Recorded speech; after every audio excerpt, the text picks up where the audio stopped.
यानी कि अव्ययी भाव हो गया। पहला था अव्ययी भाव समास, ये पहला था। दूसरा था तत्पुरुष,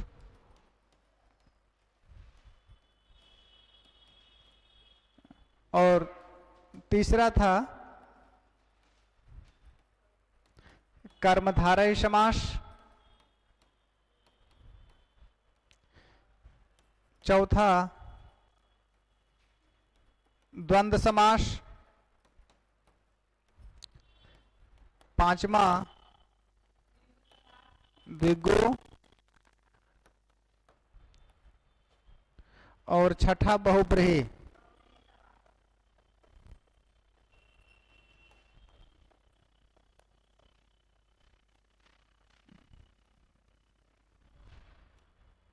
इसमें कौन कौन सा हो गया है? फिर इसके 6 भेद थे, यानी कि ये और ये हो गया। कर्मधारय से समझना है। चलो तीसरा नंबर है ना।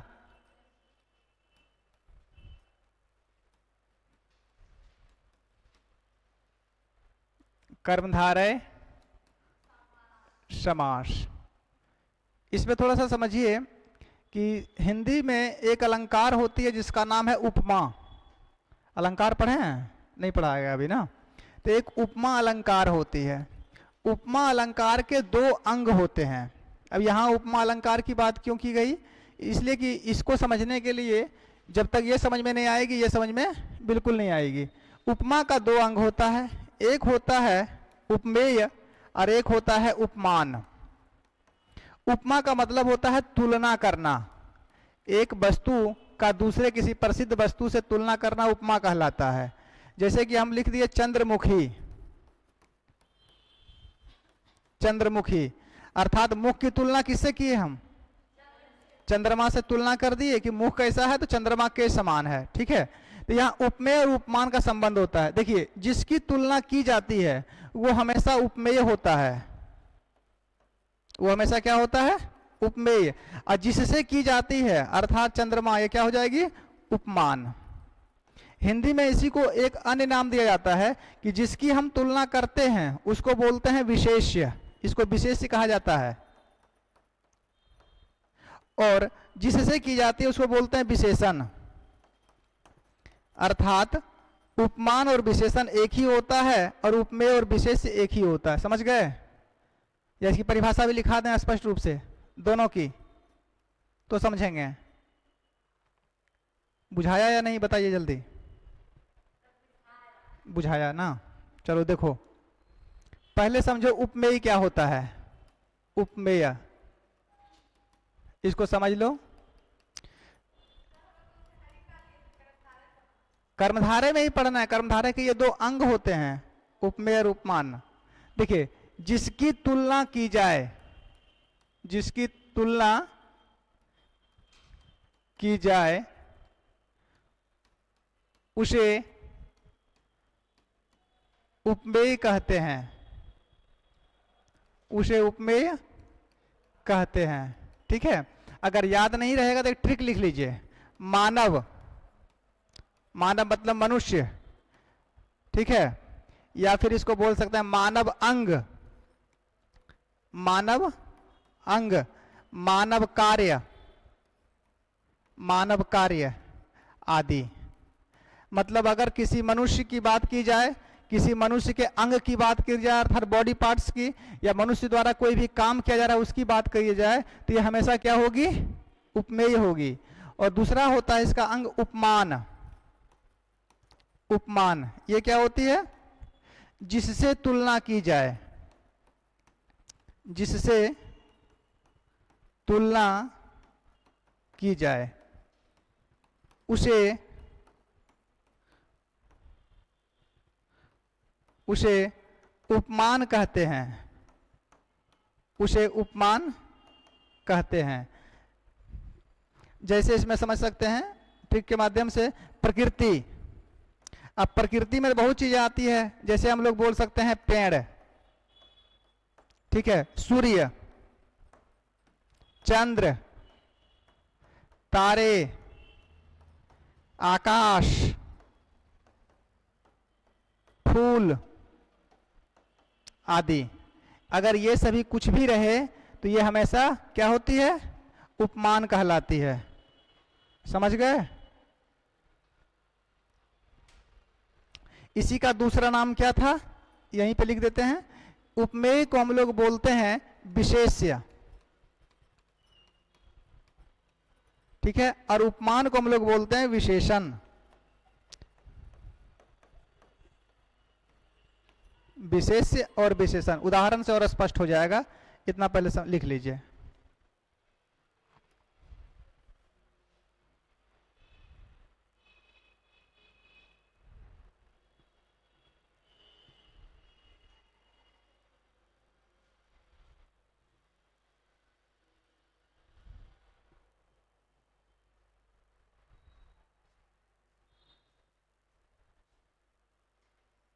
हो गया?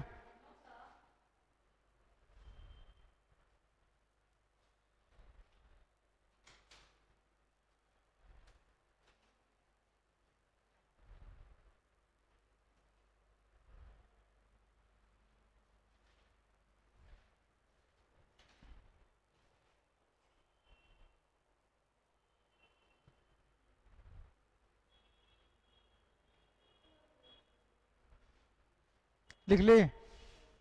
अब इसको समझिए।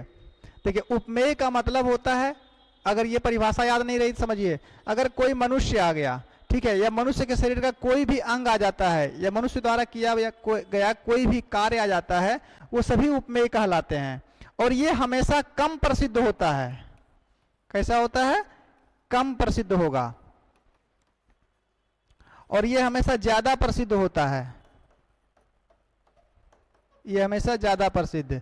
तो ऐसे भी याद रख सकते हैं कि जो कम प्रसिद्ध होता है वो उपमेय होता है, और जो अधिक प्रसिद्ध होता है वो उपमान होता है। उपमान को हम लोग विशेषण बोलते हैं और उपमेय को विशेष्य बोलते हैं। अब उदाहरण से आपको समझाते हैं हम कैसे। एक उदाहरण दिए हम कि राधा वदन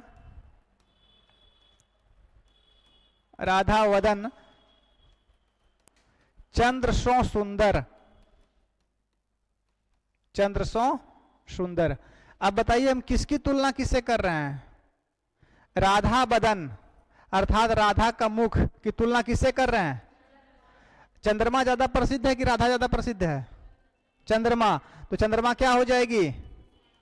उपमान हो जाएगी, क्योंकि और दूसरा उदाहरण समझिए, ये प्राकृतिक चीज है। राधा बदन है, बदन मतलब होता है मुख, तो राधा का मुख मनुष्य के शरीर का अंग है, तो ये क्या हो जाएगा?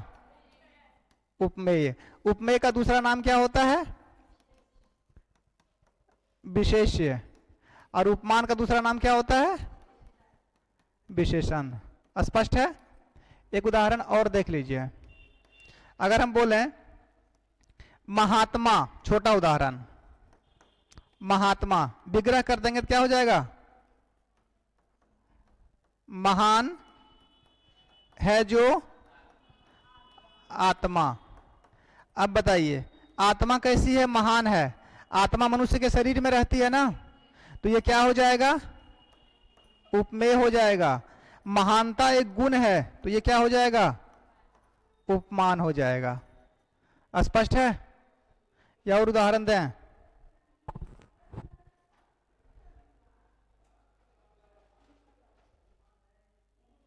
और उदाहरण लिखा दें?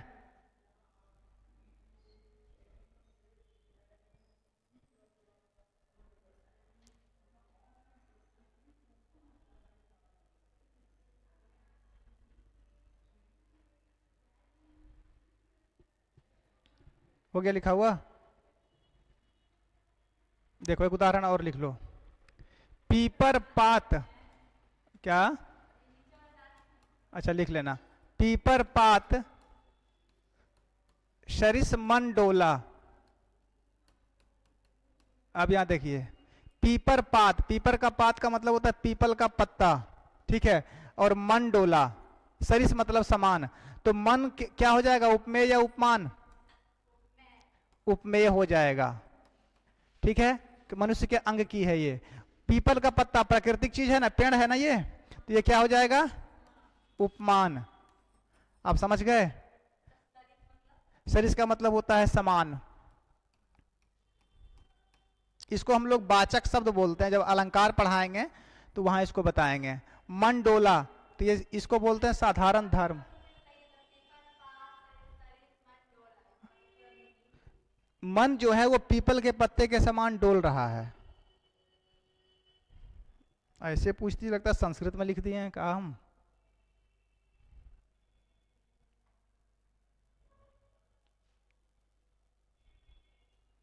अब कर्मधारय समास को समझने के लिए उपमान उपमेय को समझना परम आवश्यक था। अच्छा, इसको लिख लो।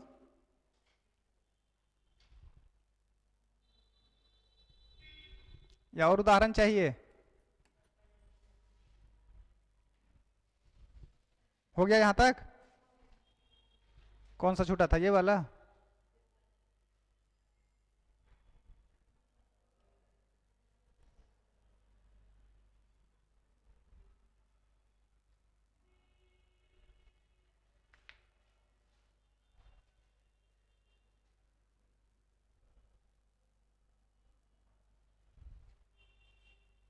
लिख लिए? चलो अब आ जाओ कर्मधारय समास पर।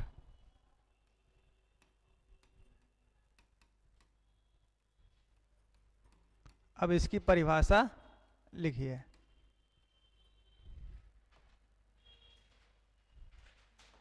लिखिए, कर्मधारय समास का,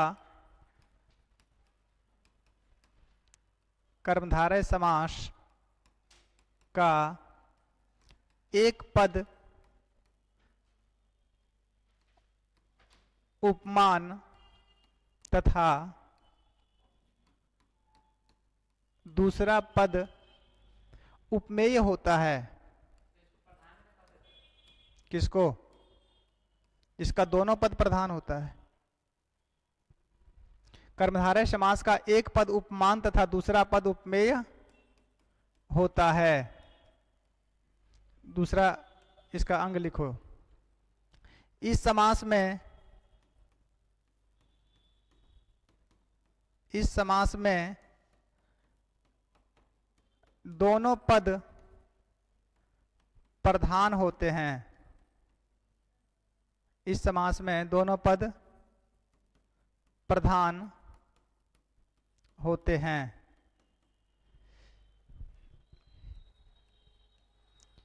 आगे, इस समास का विग्रह करने पर, इस समास का विग्रह करने पर है जो के समान के रूपी है जिसका जैसा आदि शब्द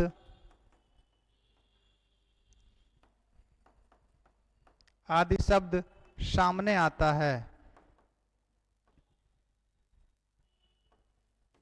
आदि शब्द सामने आता है। कौन कौन सा शब्द बोला? है जो, के समान, के रूपी, है जिसका और जैसे। इनमें से कोई भी एक शब्द विग्रह करने पर आ जाएगा।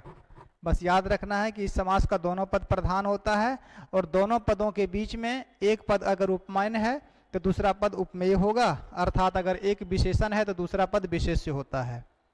उदाहरण से समझ लीजिएगा, इसको लिख लीजिए पहले।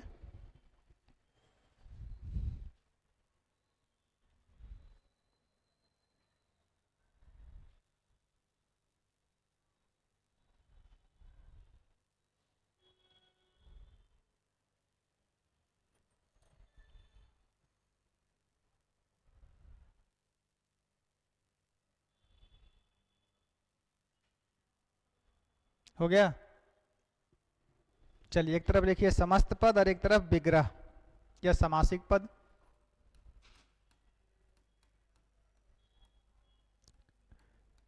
समासिक पद और इधर कर दीजिए विग्रह। समासिक पद का दूसरा नाम क्या है? समस्त पद। और विग्रह का दूसरा नाम व्यास। 4 दिन में आप लोग सब खा पी के बैठे हैं ना कुछ बाबू? लिखो, चंद्रमुखी विग्रह कीजिए। दूसरा श्वेत श्याम।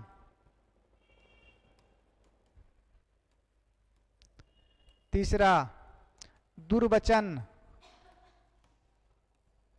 चौथा महात्मा। पांचवा महर्षि। छठा पूर्णांक। सातवां महासागर।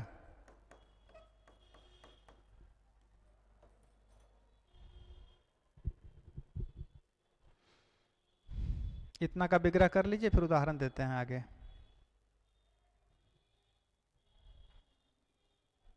तुम लोग पहले हंसिए लो, ठीक ना?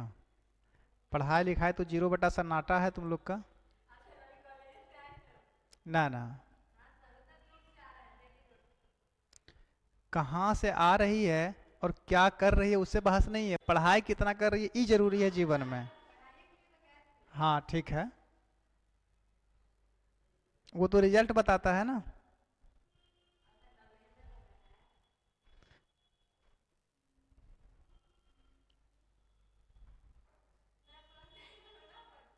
हम्म, हमको लगता नहीं, पूरा विश्वास है। लगना तो छोड़ दो।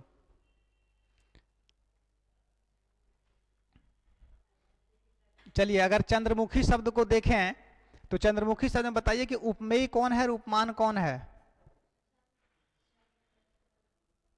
अभी इतना अच्छा से समझाए कि माँ, देखो, मनुष्य का शरीर का कोई भी अंग रहे तो मुख्य शरीर का अंग है तो ये हमेशा क्या हो जाएगी? उपमेय होगी। और जिससे हम तुलना कर रहे हैं वो क्या होती है? उपमान होती है। पहला उदाहरण, जो कम प्रसिद्ध होता है वो उपमेय होता है। तो इसमें कम प्रसिद्ध क्या है? चंद्रमा तो अधिक प्रसिद्ध है, ठीक है। तो मुख जो है वो कम प्रसिद्ध है, ज्यादा प्रसिद्ध कौन है? तो जो ज्यादा प्रसिद्ध होता है वो क्या होता है? उपमान होता है। और यहाँ एक चीज और बता दिए थे आप लोग को कि विग्रह करने पर ये सब शब्द आता है जो, के समान, के रूपी, है जिसका, जैसे शब्द आएगा बीच में। तो अगर इसका विग्रह करेंगे तो क्या हो जाएगा? चंद्र के समान मुखी या मुख वाली हो गया। आ गया के समान। दूसरा श्वेत श्याम। श्वेत मतलब उजला, ठीक है। श्वेत है जो श्याम। श्याम मतलब यहां हो जाएगा बादल। बादल। बोलने से अच्छा है लिख देना ना। दुर्वचन, देखिए इसमें दो शब्द है। अगर दुर्वचन शब्द का संधि विच्छेद करेंगे तो क्या होगा? दुरह धन वचन। अब वचन का अर्थ होता है वाणी यानी बोली, और दुर का मतलब होता है बुरा। तो वचन कैसा है? बुरा है। इसीलिए आप लोग को पहले संधि पढ़ाए थे कि संधि विच्छेद करना सीखिए। तो क्या हो जाएगा? बुरा है जो वचन। अगला है महात्मा। महान है जो आत्मा। महर्षि, महान है जो ऋषि। पूर्णांक, पूर्ण है जो अंक। महासागर, महान है जो सागर। लिखिए इतना।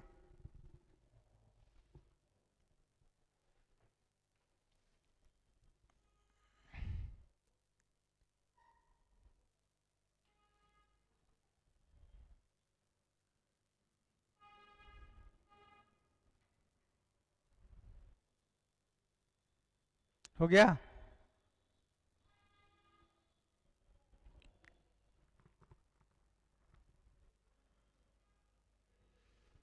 चलो आगे, इसका और उदाहरण लिखो।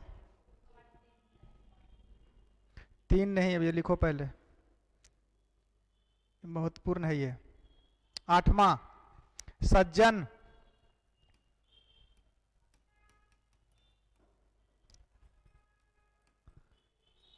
पर्णकुटी,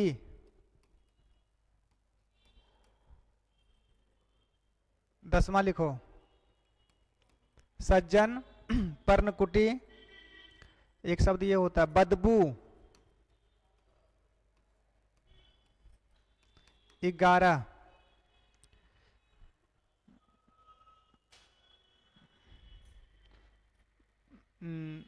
बुद्धि बल।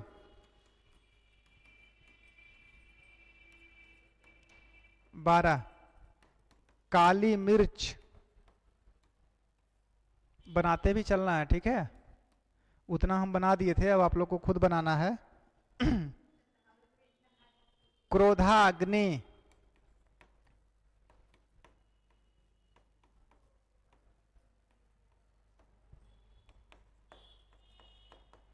क्रोधाग्नि के बाद लिखिए नरसिंह।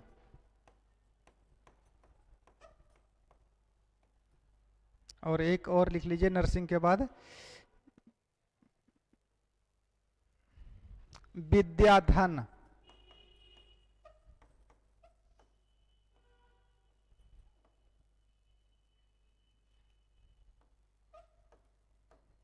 बनाइए।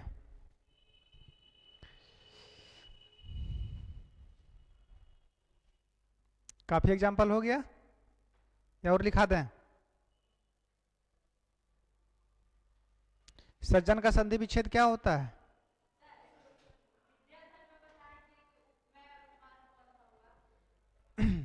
विद्या रूपी धन।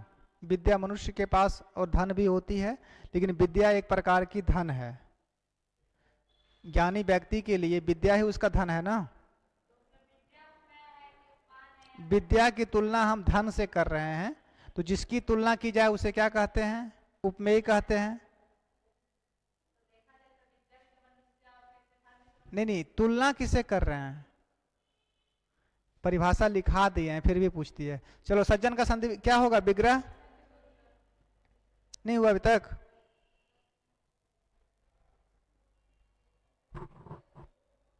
सज्जन का बताइए क्या बना है? सत है जो जन। पर्णकुटी, पर्ण मतलब पत्ता, पर्ण रूपी कुटी। बदबू, बद शब्द का अर्थ होता है बुरा। बुरा है जो बू, बू का मतलब होता है गंध। बुद्धि बल, बुद्धि रूपी बल। काली मिर्च, काली है जो मिर्च, ये तो पता था तुम लोग को। क्रोधाग्नि क्या बनेगा? क्रोध रूपी अग्नि। नरसिंह, नर के समान सिंह। विद्याधन,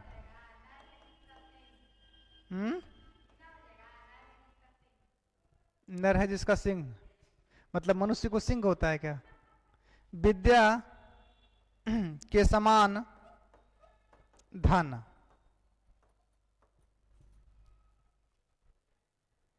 और एग्जाम्पल लिखा दें? काफी हो गया?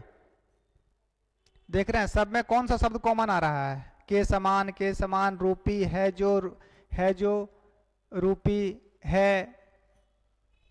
ये सब शब्द अगर किसी भी समास में आता है तो वो हमेशा कौन सा समास होगा? कर्मधारय। कर्मधारय के बाद अगला क्या था? अब आसान है सब। दिग्गु था कि द्वंद्व था?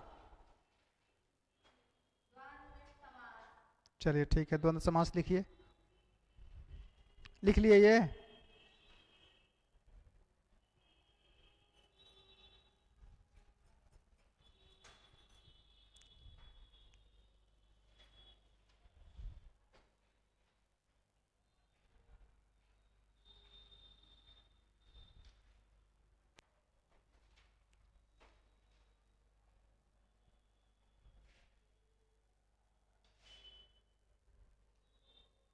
हो गया?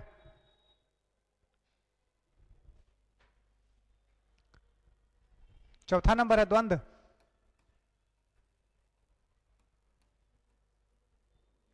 द्वंद्व समास। पहले ये बताओ कि द्वंद्व का मतलब क्या होता है? इस शब्द का अर्थ क्या होता है? द्वंद्व। द्वंद्व का अर्थ होता है दो। ठीक है। इस समास का कौन सा पद प्रधान होता है? द्वंद्व समास का कौन सा पद प्रधान होता है? नहीं पता? बहुत बढ़िया है, लिख लो। दोनों प्रधान होता है। लिखिए, द्वंद्व समास का द्वंद्व समास का दोनों पद प्रधान होता है। दोनों पद प्रधान होता है। दूसरी बात, इस समास में एक पद दूसरे पद के उल्टा होता है, विपरीत जिसको बोलते हैं। लिख सकते हैं कि इस समास में प्रथम पद दूसरे पद के विपरीत होता है। विपरीत होता है।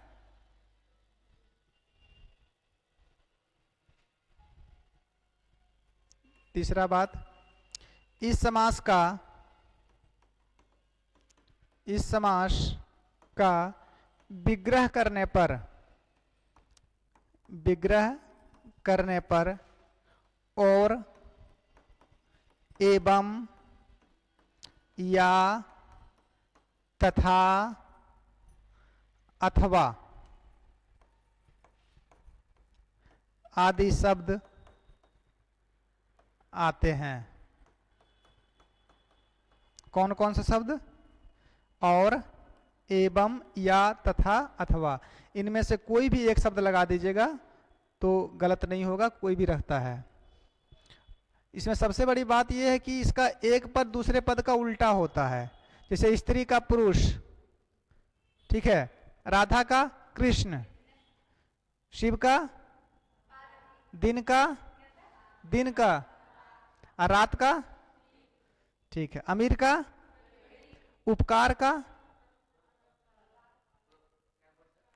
का उल्टा, पर्यायवाची, विपर्यार्थक। उपकार का परोपकार, तो परोपकार का मतलब होता है भलाई करना, और उपकार भी उसी को बोलते हैं। तो इस हो गया पर्यायवाची। विपर्यार्थक का मतलब होता है बाबू उल्टा। उपकार का होता है अपकार। और दूध का क्या हो जाएगा? दही। दूध का हो जाता है पानी ना। अभी तो बताई थी। दूध का हो जाएगा भात। ये पूछा गया क्वेश्चन है सीटेट में ही। हाँ, इसमें इसीलिए होता है। तो इस तरह बोलेगी तो चावल में भी तो पानी मिलाती है तो भात बनता है। अब यहाँ रसोईया नहीं बनना है आपको, रसोईया नहीं, मास्टर बनाएगा, ठीक ना। लिख लिया यहाँ तक? चलो आगे उदाहरण लिखो। नहीं सुधरिएगा आप लोग ने।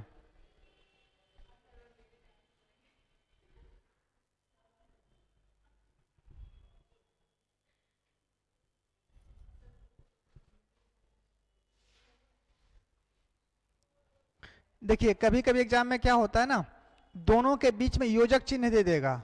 अगर किसी में भी योजक चिन्ह समझते हैं, योजक चिन्ह बोलते हैं इसको, ये योजक चिन्ह कहलाता है। अगर किसी शब्द में ये चिन्ह लगा रहे तो वो हमेशा द्वंद्व समास होगा, लेकिन कभी नहीं भी देता है।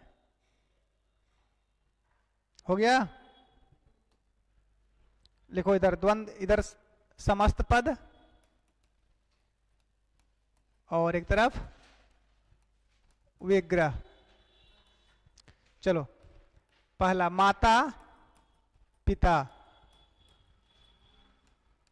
दिन रात, आकाश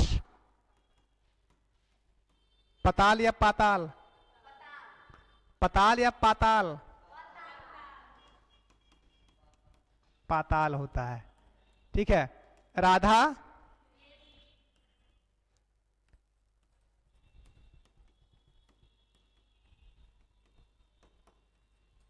चौथा। अब हो गया ना, एक लिखित समझ गई होगी। आगे लिखो, कंद मूल, जो परीक्षा में आएगा वो लिखो। गाय बैल होता है, भैंस नहीं होता है। ठीक है।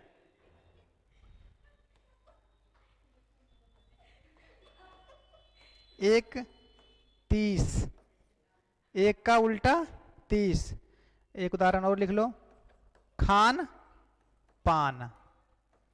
अब देखिए कुछ नहीं करना है, दोनों के बीच में इनमें से जो भी शब्द था, यहां से लेके एक अथवा तक, यहां तक कोई भी शब्द बीच में लगा दीजिए, बन जाएगा ये, और इसमें कुछ नहीं होता है। जैसे माता और पिता बन गया, या माता या पिता, माता तथा पिता, माता एवं पिता बन जाएगा। दिन और, या दिन एवं रात बन जाएगा। आकाश और पाताल,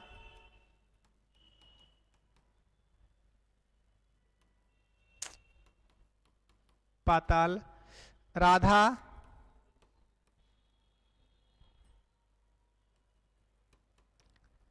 और कृष्ण। कंद और मूल में क्या अंतर है बाबू? कंद और मूल, इसमें समझते हैं, दोनों तो फल ही है, लेकिन अंतर क्या है दोनों में?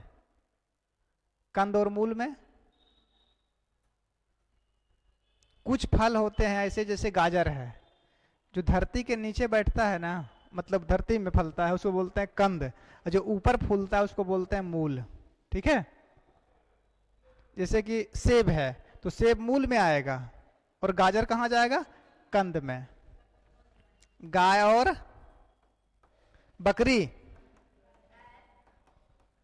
बैल। एक और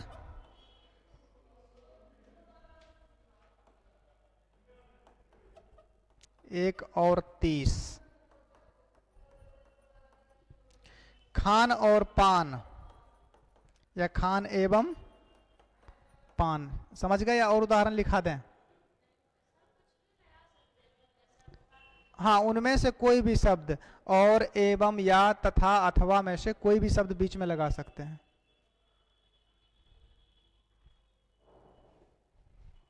और उदाहरण लिखा दें या समझ गए? चलो ठीक है। इसके बाद कौन सा समास था? वो तो और आसान होता है, आसान होता है। हो गया सबका?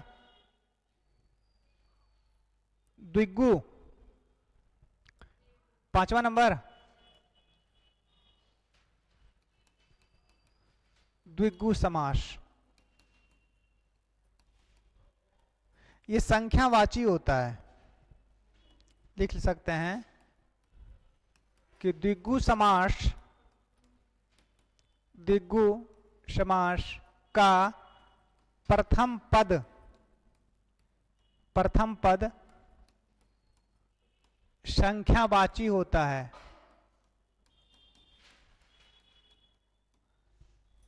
प्रथम पद क्या होगा? संख्यावाची। बस इतना याद रखना है। अब प्रथम पद सिर्फ संख्यावाची होना चाहिए, दोनों पद नहीं। जैसे एक उदाहरण अभी लिखाए थे, एक 30, तो एक भी संख्या है और 30 भी संख्या है, तो इसमें सिर्फ प्रथम पद होना चाहिए, अगर दूसरा पद भी है तो वो नहीं होगा। ठीक है, तो इस द्विगु समास का प्रथम पद क्या होता है? संख्यावाची होता है। इसमें एक उदाहरण ऐसा है जो इसका उदाहरण नहीं बनेगा, एक संख्या है। अब वो संख्या आप लोग बताइए कहाँ की है? यानी ऐसे बता सकते हैं कि 50 से लेकर 100 के अंतर्गत वो एक संख्या है जो द्विगु समास का उदाहरण नहीं बनेगी, और सब संख्या बन जाएगा, इसका उदाहरण बन जाएगा। 6 और 8 100 भी तो भी संख्या है, बन जाएगा। 99 दोनों पद है, मान लीजिए 99 लिखे तो 9 भी संख्या है और 9 भी संख्या है, तो 90 भी तो संख्या है। चलिए एक चीज और लिखिए इसमें, इस समास में समूह या समाहार का बोध होता है।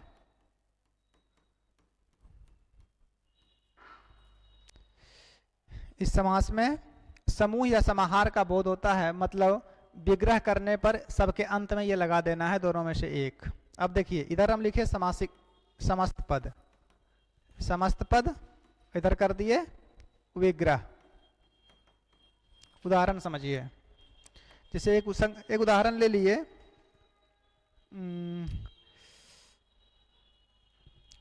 चौराहा। देखिए चौराहा, अब चौ पहला पद है, पहले समझ लो फिर लिखना। चौ जो है वो पहला पद है, अब चौ का मतलब क्या हो गया? 4 संख्या आ गई।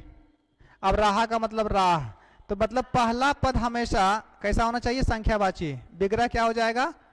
4 राहों का समूह या समाहार। दूसरा सप्ताह, सप्ताह में कितना दिन होता है? तो क्या हो जाएगा? 7 दिनों का समूह। तीसरा लिखिए दुपट्टा,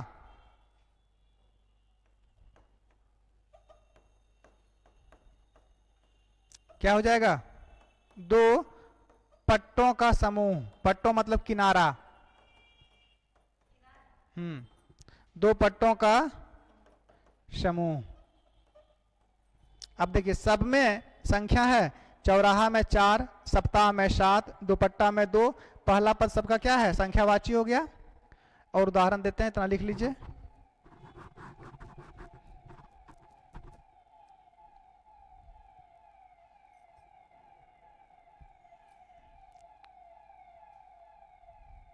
अब मेरी क्लास होली के बाद होगी, कल से नहीं होगी।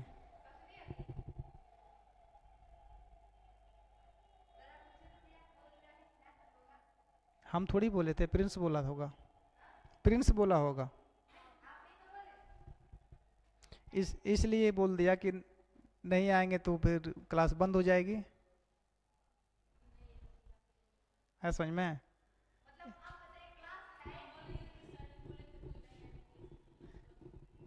हम नहीं आएंगे, गुफरान सर लेंगे।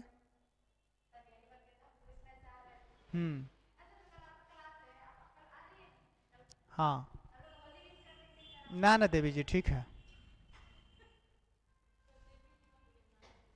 बाबू नाम याद नहीं रहता, क्या करें, अब तुम लोग नाम बताती भी नहीं है। चलो इसको पहले पढ़ लो, उसके बाद दुपट्टा के बाद और लिखिए। चौथा नंबर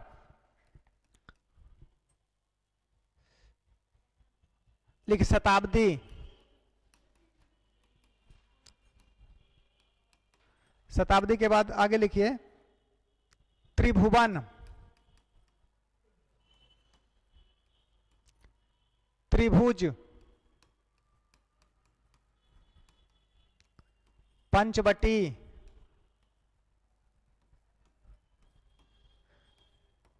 नवरत्न, नवरात्रि,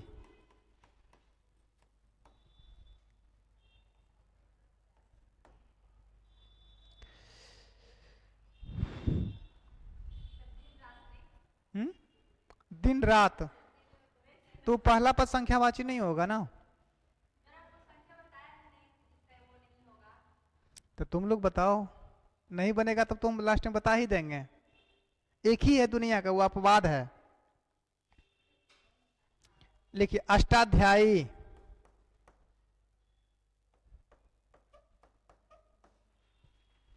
जब सारा समास खत्म हो जाएगा तो एक प्रश्न और पूछेंगे कि इसमें कौन सा समास है, आप लोग बताइएगा। हाँ टेस्ट अब होली के बाद। अष्टाध्यायी, पंजाब, काफी उदाहरण हो गया, और लिख दें। नवनिधि, चलिए 11 12 हो गया, काफी है। सबका विग्रह कीजिए, क्या बनेगा विग्रह सबका। शताब्दी किसको बोलते हैं? 100 वर्षों का समूह शताब्दी कहलाता है। क्या हो जाएगा? 100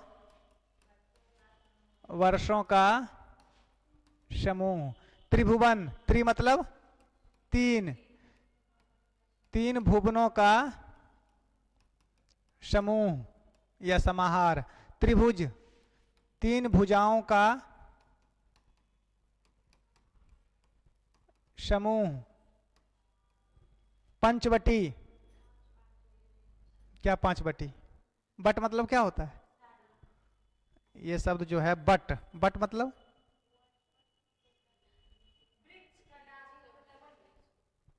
कौन वृक्ष को? अरे बरगद के पेड़ को बोलते हैं बट।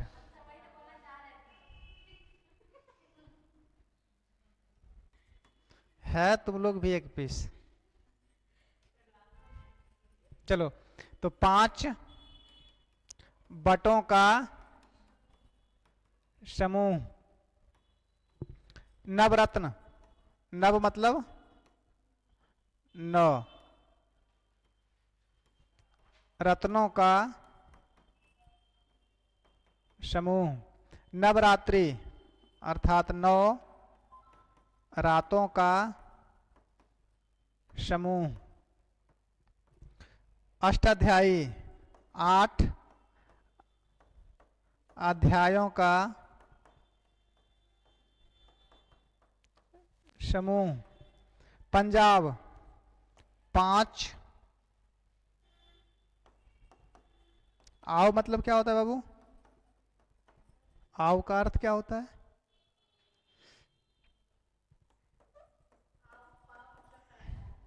पांच आवों का समूह। नवनिधि, 9 निधि मतलब समुद्र। 9 निधियों, नदी ही बोलते हैं, बहुत सारा नाम है, कितना बतावे। सरोवर मतलब तालाब होता है। नद्य, जब संस्कृत पढ़ाएंगे तो उस समय देखेंगे ना, अभी काहे परेशान हो रही है। देखो इसमें एक ही संख्या है जो अपवाद है, जो आप लोग से पूछ रहे थे, आप लोग बता नहीं पाए। अपवाद एक ही है और वो संख्या है 55। नहीं, 55। देखो पच है, ठीक है, लेकिन होता क्या है? पंच मतलब 5 होता है, पच मतलब 5 नहीं होता है, इसलिए 55 जो है द्विगु समास का उदाहरण नहीं बनेगी। अब अंतिम समास एक बचा है बहुब्रीहि, उसमें यार आप लोग को और ज्यादा कंफ्यूजन रहता है कि कौन सा बहुब्रीहि होता है और कौन सा कर्मधारय समास होता है। इसको लिख लीजिए, हम समझा देते हैं, कंफ्यूजन समाप्त हो जाएगा।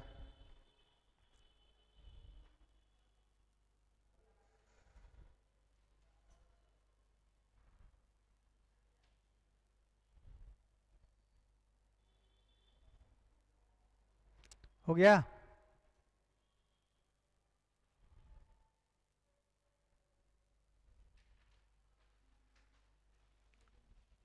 अष्टाध्यायी किसकी रचना है? वो पुस्तक, एक पुस्तक है अष्टाध्यायी, ये किसकी रचना है? पाणिनि की रचना है, सही बात है। पाणिनि की रचना है, उसमें 8 अध्याय हैं, ठीक है, और वो संस्कृत की पहली पुस्तक है जो व्याकरण है। पाणिनि के गुरु का नाम क्या था? शिव।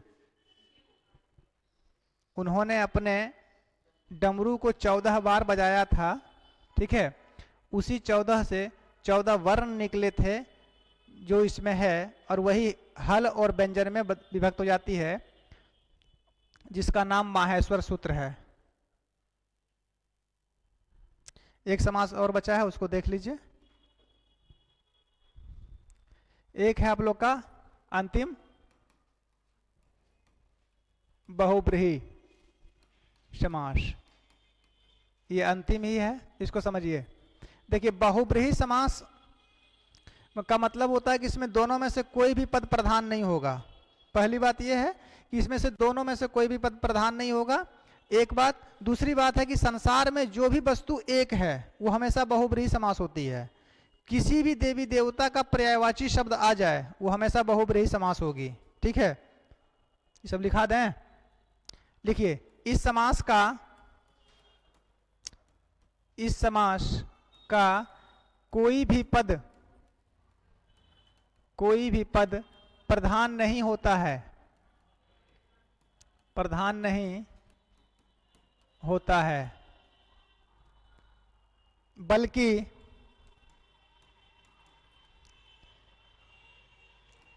तीसरे पद की प्रधानता होती है, बल्कि तीसरे पद की प्रधानता होती है। दूसरी बात,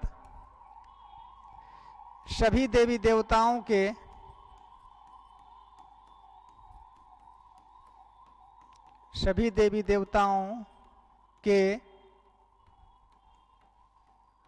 पर्यायवाची शब्द, सभी देवी देवताओं के पर्यायवाची शब्द बहुब्रीहि समास है।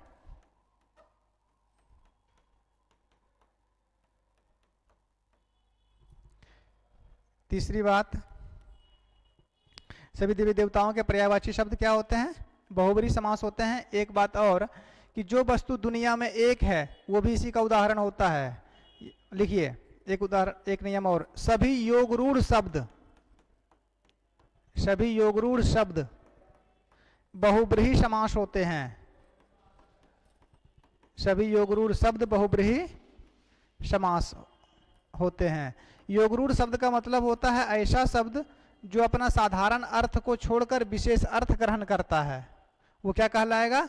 योगरूढ़। जैसे पंकज, पंकज का मतलब होता है कमल, लेकिन पंकज शब्द का अर्थ क्या होता है? जिसका जन्म कीचड़ में हुआ हो।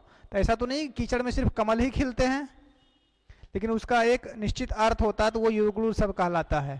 तो ये 3 चीज आते हैं, इसमें याद रखिएगा कि इस समास का कोई भी पद प्रधान नहीं होता है, बल्कि तीसरे पद की प्रधानता होती है। सभी देवी देवताओं के पर्यायवाची शब्द हमेशा बहुब्रीहि समास होते हैं, और सभी योगरूढ़ शब्द बहुब्रीहि समास होते हैं। उदाहरण से समझिए। समस्त पद, और इधर कर लीजिए विग्रह। नंबर 1 में अगर हम देखें, लिखें दशानन। दशानन कौन था? रावण का पर्यायवाची शब्द होता है। रावण शब्द का अर्थ क्या होता है? विग्रह। देखिए 10 आनन मतलब मुख, तो क्या हो जाएगा इसका विग्रह?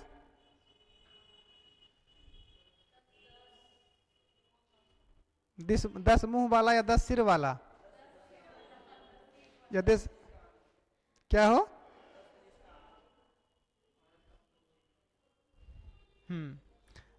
10 हैं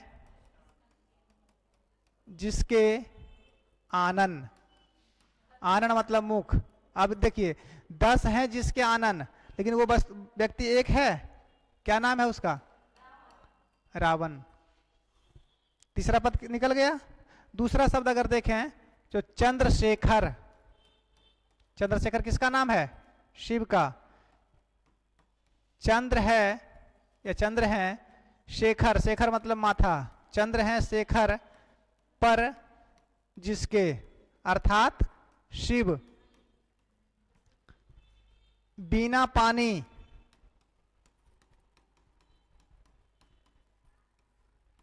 वीणा है पानी, इस पानी का मतलब होता है हाथ। बिना है पानी में जिसके अर्थात सरस्वती। आगे लिखिए चंद्रमौली। चंद्र है मौली, इस मौली शब्द का अर्थ होता है माथा या सर।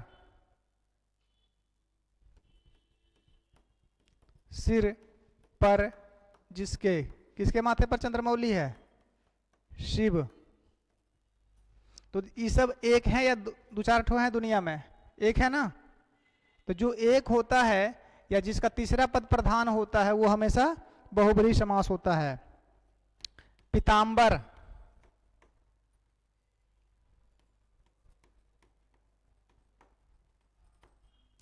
पीत मतलब पीला, पीत हैं अंबर जिसके, किसका वस्त्र पीला है? विष्णु। आगे लिखिए नीलकंठ।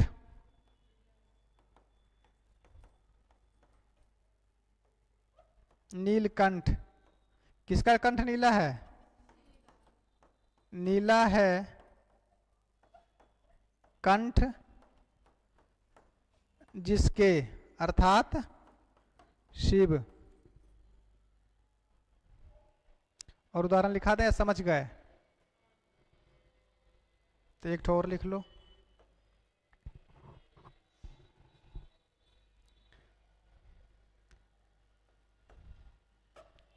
त्रिनेत्र, तीन हैं नेत्र। नेत्र मतलब हाँ, नेत्र जिसके अर्थात शिव।